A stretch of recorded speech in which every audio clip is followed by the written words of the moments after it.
देखो भाई, last lecture में क्या किया था, एक्सट्रैक्शन ऑफ कॉपर किया था कॉपर ऑक्साइड से, है ना। नोट्स में आपको जिंक ऑक्साइड से जिंक का भी एक्सट्रैक्शन मिला था, सेम सी कहानी थी दोनों की।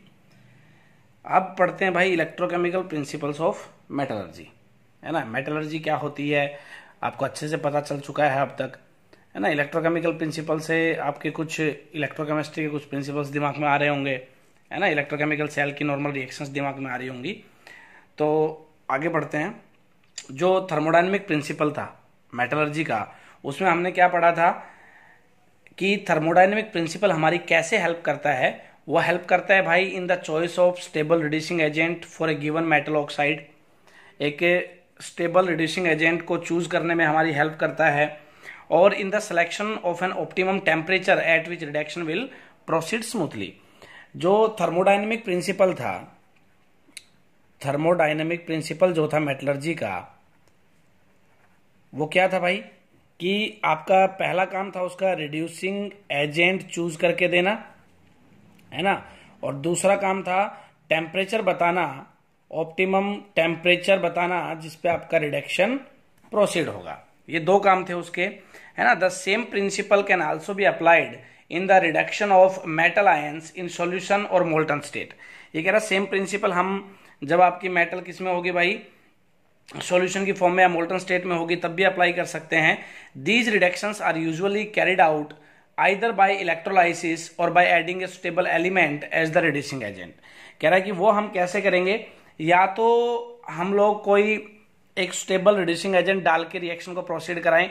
कब? जब आपकी मेटल किस में हो, मोल्टन स्टेट में, सॉल्यूशन की फॉर्म में हो, और either by the electrolysis, either by the electrolysis और by adding a stable reducing agent. Electrolysis आपको नाम मेरे हिसाब से क्लियर होगा, इलेक्ट्रोलाइसिस आपको अच्छे से आता है, हमने इलेक्ट्रोकेमिस्ट्री में पढ़ा था। The process of electrolysis has been used to carry out the reduction of molten metal salts. The electrochemical principle of this method, और we can say the electrolysis method can be understood in terms of an equation that is, हमें अगर मैं आपसे एक बात बताऊं कि delta G का इलेक्ट्रोकेमिस्ट्री में क्या इक्वेशन था और उसका क्या लेना देना था, आपको इक्वेशन ध्यान होगा, delta G equals to minus n F E naught. अच्छे से आती होगी ये सबको, इलेक्ट्रोकेमिस्ट्री में हमने पढ़ी थी। अब डेल्टा जी का मुझे यहाँ पे इलेक्ट्रोकेमिस्ट्री से रिलेशन मिल गया है, that is delta G equals to minus n F E naught. अब ये रिलेशन मिल गया है तो यहाँ से एक बात क्लियर हो गई है कि हमें डेल्टा जी का मेटलर्जी में क्या काम था भाई, कि डेल्टा जी का नेगेटिव होना जरूरी था। डेल्टा जी जितना नेगेटिव होता जाएगा रिएक्शन फिजिबिलिटी उतनी ही बढ़िया होती जाएगी, रिएक्शन को प्रोसीड कराना उतना ही आसान होता जाएगा। तो बस आपका डेल्टा जी यहाँ भी नेगेटिव आना चाहिए। आपको पता है एन यहाँ पे क्या है भाई, number of electrons involve, F आपका फेराडे है, ई नोड आपका स्टैंडर्ड इलेक्ट्रोड पोटेंशियल है ना। ये सब आपको पता ही है, एन क्या है, एफ क्या है, ई क्या है। और अभी जो मैं आपको एक दो बातें बताऊं उसको एक बार अच्छे से सुनना, वो वही सेम चीजें मैं रिपीट करूंगा जो इलेक्ट्रोकेमिस्ट्री में थी, कि more reactive metals have large negative value of electrode potential. More reactive metal, जो जितनी ज्यादा रिएक्टिव मेटल होगी, have large negative values of electrode potential and hence are difficult to reduce. अब ये इंपॉर्टेंट लाइन है, मैं फिर रिपीट कर दे रहा हूं कि more reactive metals have large negative value of electrode potential. जो आपकी मोर रिएक्टिव मेटल होगी उसके इलेक्ट्रोड पोटेंशियल का वैल्यू भी लार्ज होगा, नेगेटिव वैल्यू होगा, और है ना। And hence are difficult to reduce, उनको रिड्यूस करना उतना ही मुश्किल होगा। If the difference in E naught value of two redox couples is positive, अगर दो रिडॉक्स रिएक्शंस आपको इकट्ठे दे दी जाएं और उनका जो ई नोड का जो डिफरेंस आता है दोनों का वो पॉजिटिव आता है, the consequently the delta G node is negative, है ना। अगर ये पॉजिटिव आता है, देखो मैं क्या कहना चाह रहा हूं कि आपको दो रिएक्शंस एक साथ दे दी गई हैं।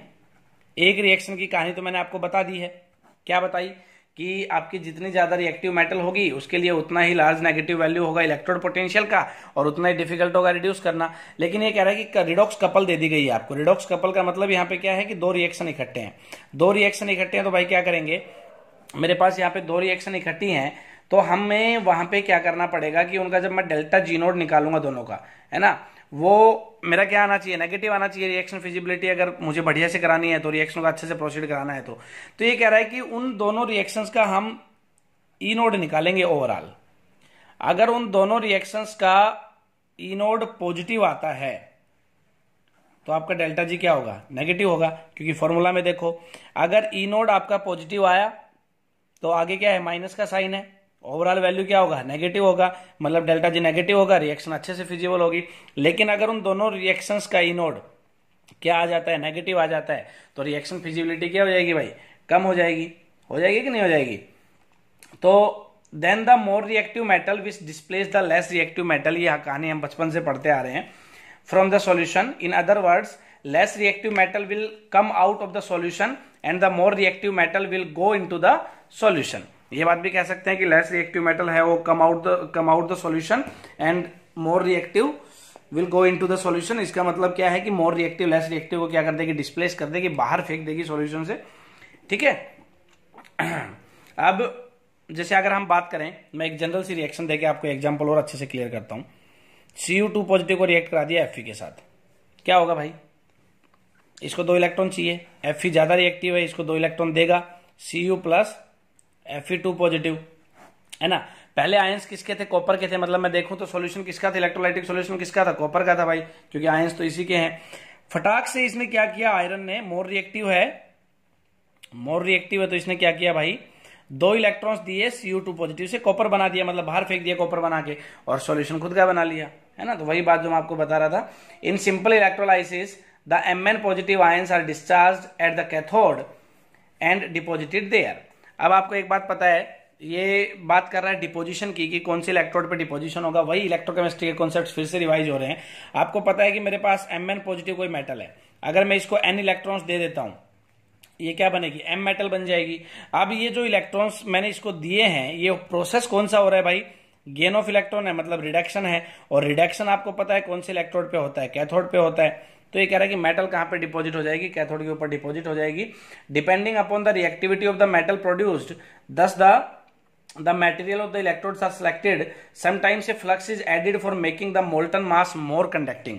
ये कह रहा है यहाँ पे भी फ्लक्स की जरूरत पड़ती है हमें, इलेक्ट्रोलाइटिक कॉन्सेप्ट पढ़ने के लिए भी फ्लक्स क्या करेगा, फ्लक्स को ऐड किया जाता है बेटा, कि जो आपका इलेक्ट्रोलाइटिक सॉल्यूशन हमने लिया है, इलेक्ट्रोलाइटिक सॉल्यूशन जो हमने लिया है, इसको क्या करें, मोर कंडक्टिंग कर दें।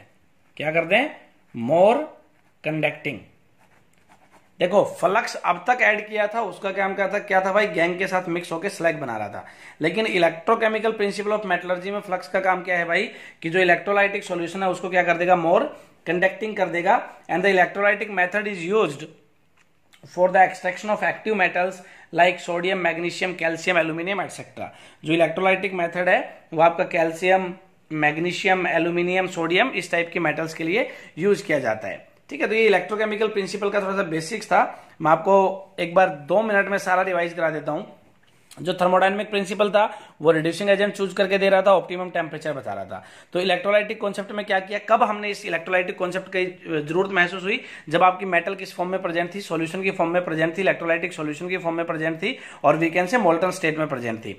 तो हमें क्या चाहिए था, डेल्टा जी नेगेटिव चाहिए था भाई। अब डेल्टा जी नेगेटिव चाहिए था तो हमने क्या किया, जो इलेक्ट्रोड पोटेंशियल के साथ डेल्टा जी का रिलेशन था वो यूज किया, that is delta G equals to minus NF E node.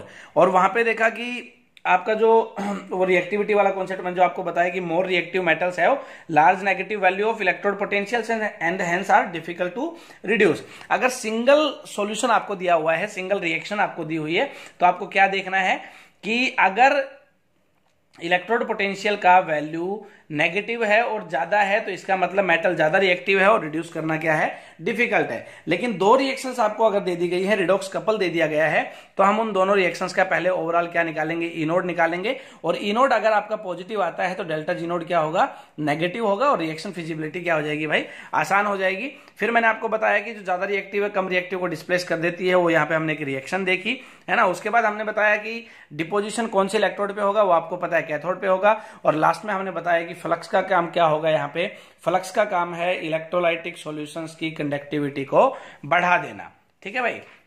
उसके बाद हम पढ़ेंगे कि एप्लीकेशंस क्या हैं इलेक्ट्रोलाइसिस की मेटलर्जी के ऊपर, है ना। एप्लीकेशंस का यहां से क्या मतलब है भाई, कि अब हम इलेक्ट्रोलाइटिक मेथड से 1-2 मेटल्स को एक्सट्रैक्ट करके दिखाएंगे, तब आपको और अच्छे से क्लियर होगा कि इलेक्ट्रोकेमिकल प्रिंसिपल जो था मेटलर्जी का वो क्या है, जिसमें आपकी होल हीरोल्ट प्रोसेस आएगी, है ना। एल्यूमिनियम को हम लोग यहाँ पे एक्सट्रैक्ट करके दिखाएंगे। उससे पहले एक बार आप इलेक्ट्रोकेमिकल प्रिंसिपल्स को, छोटा सा टॉपिक है, उसको एक बार दिमाग में डाल लें, ठीक है। उसके बाद हम पढ़ेंगे एप्लीकेशंस ऑफ इलेक्ट्रोलाइसिस और टू मेटलर्जी। Thank you.